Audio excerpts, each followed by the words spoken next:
माई बाप जीवित हैं, जीवन में एक गिलास पानी नहीं दिया, मरने के बाद 50,000 ब्राह्मणों को भोजन करा रहे हैं। इस भोजन का कोई मतलब नहीं होता, इसका कोई अर्थ नहीं है। जितना अपनी श्रद्धा दिखा सकते हैं, माता पिता जीवित हैं, दिखा लीजिए।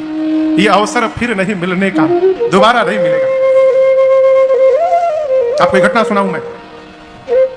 एक आदमी भोजन करने के बाद, एक इसका सत्य घटना है, भोजन करने के बाद एक उसके घर में कोठरी जैसा था, उस कोठरी में जाता था और थोड़ी देर रहता था, फिर बाहर निकलता था। उसकी पत्नी परेशान की, कोठरी में क्या करने जाता है रोज।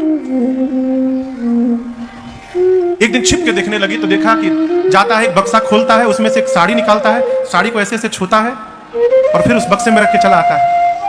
इसकी पत्नी को लगा ये कौन सी साड़ी है, तो उसकी एक दोस्त थे, उस दोस्त से सब बताया। उसके दोस्त ने कहा कि लगता है किसी पराई स्त्री की साड़ी उसने रखा है, तुमको धोखा दे रहा, तुम तलाक दे दो, ये कर दो, वो कर दो। ये भी चढ़ गई, तलाक दे दूंगी, ये कर दूंगी। उसने कहा, दोस्त ने, कि तुम केवल वो सबूत लेकर आओ साड़ी, बाकी मैं संभाल लूंगी।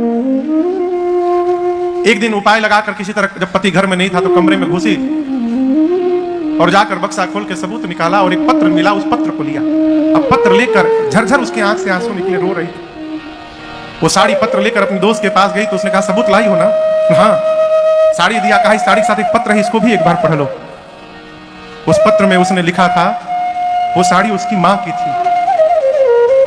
उसमें लिखा था, मां एक शिकायत है तुमसे, तुमने आज तक हमसे ये नहीं बताया कि खाना खाने के बाद, हाथ धोने के बाद कपड़े से हाथ नहीं पोंछना चाहिए।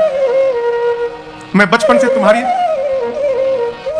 साड़ी में ही हाथ पोंछता रहा, तुम तो चली गई लेकिन ये आदत नहीं गई। जब एक दिन तुम्हारी बहू की साड़ी में मैंने हाथ पोंछ दिया तो उसने मुझे बहुत जोर से फटकार लगाई, कहा ये बुरी आदत है। मैंने कहा बचपन से करता हूं, तो उसने कहा आदत सुधारनी भी चाहिए, लेकिन मैं क्या करूं मां, जब तक मैं तुम्हारी साड़ी में हाथ नहीं पोंछता हूं मुझे लगता है कि मैंने भोजन ही आज नहीं किया है, इसलिए मैं तुम्हारी बहू से छिप कर रोज तुम्हारी साड़ी में अपने हाथ को पोंछता हूं। उसकी मित्र ने जब ये पत्र पढ़ा तो वो भी झरझर रोने लगी। ये प्रसंग मैं पढ़ा तो हिल गया। मैं बार बार निवेदन करता हूं, भगवान बाद में, जन्म देने वाले माता पिता पहले भगवान है।